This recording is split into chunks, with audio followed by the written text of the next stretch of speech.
আসসালামু আলাইকুম রহমতুল্লাহ। চলুন বন্ধুরা, আজকে একটি শিক্ষণীয় গল্প আমরা শুনি সকলে মিলে। সমুদ্রের মাঝখানে এক জাহাজ প্রচণ্ড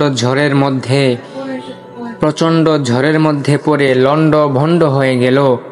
সেই জাহাজে বেঁচে যাওয়া এক যাত্রী ভাসতে ভাসতে এক নির্জন দ্বীপে এসে পৌঁছালো। জ্ঞান ফেরার পর প্রথমে সে আল্লাহ তাআলার কাছে প্রাণ খুলে ধন্যবাদ জানালো তার জীবন বাঁচানোর জন্য। প্রতিদিন সে দ্বীপের তীরে এসে বসে থাকত, যদি কোনো জাহাজ এদিকে আসে এই আশায়, কিন্তু প্রতিদিনই তাকে হতাশ হয়ে ফিরে আসতে হতো। এরই মধ্যে সে সমুদ্র তীরে তার জন্য একটি ছোট ঘর তৈরি করে ফেলল। সমুদ্রের মাছ ধরে এবং বন থেকে ফলমূল শিকার করে সে বেঁচে থাকলো। এরই মধ্যে সে একদিন খাবারের খোঁজে বনের মধ্যে গেল।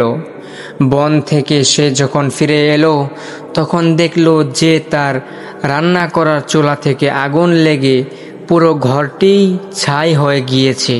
পুরো ঘরটি পুড়ে একদম ছাই হয়ে গিয়েছে এবং তার কালো ধোঁয়ায় আকাশ ভরে গিয়েছে।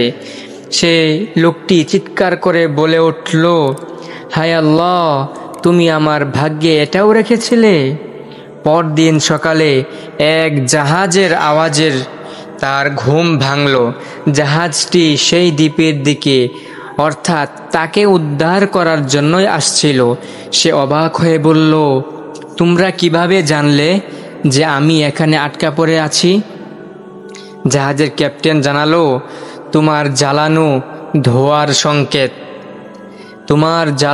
ধোঁয়ার সংকেত দেখে আমরা বুঝতে পেরেছি কেউ না কেউ এখানে বিপদে আছে, সেই জন্য আমরা চলে আসলাম। দেখুন, এটাই হচ্ছে আল্লাহ তাআলার একটি কুদরত। আল্লাহ তাআলার একটি কুদরত থেকে কিন্তু আসলে এই ক্যাপ্টেন তারা জাহাজ নিয়ে এদিকে আসছে। এই গল্পটি থেকে আমরা কি জানতে পেরেছি জানেন?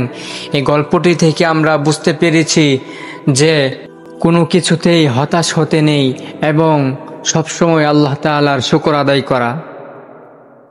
তাই আসুন আমরা সকলে আল্লাহ তাআলার শুকরিয়া আদায় করব।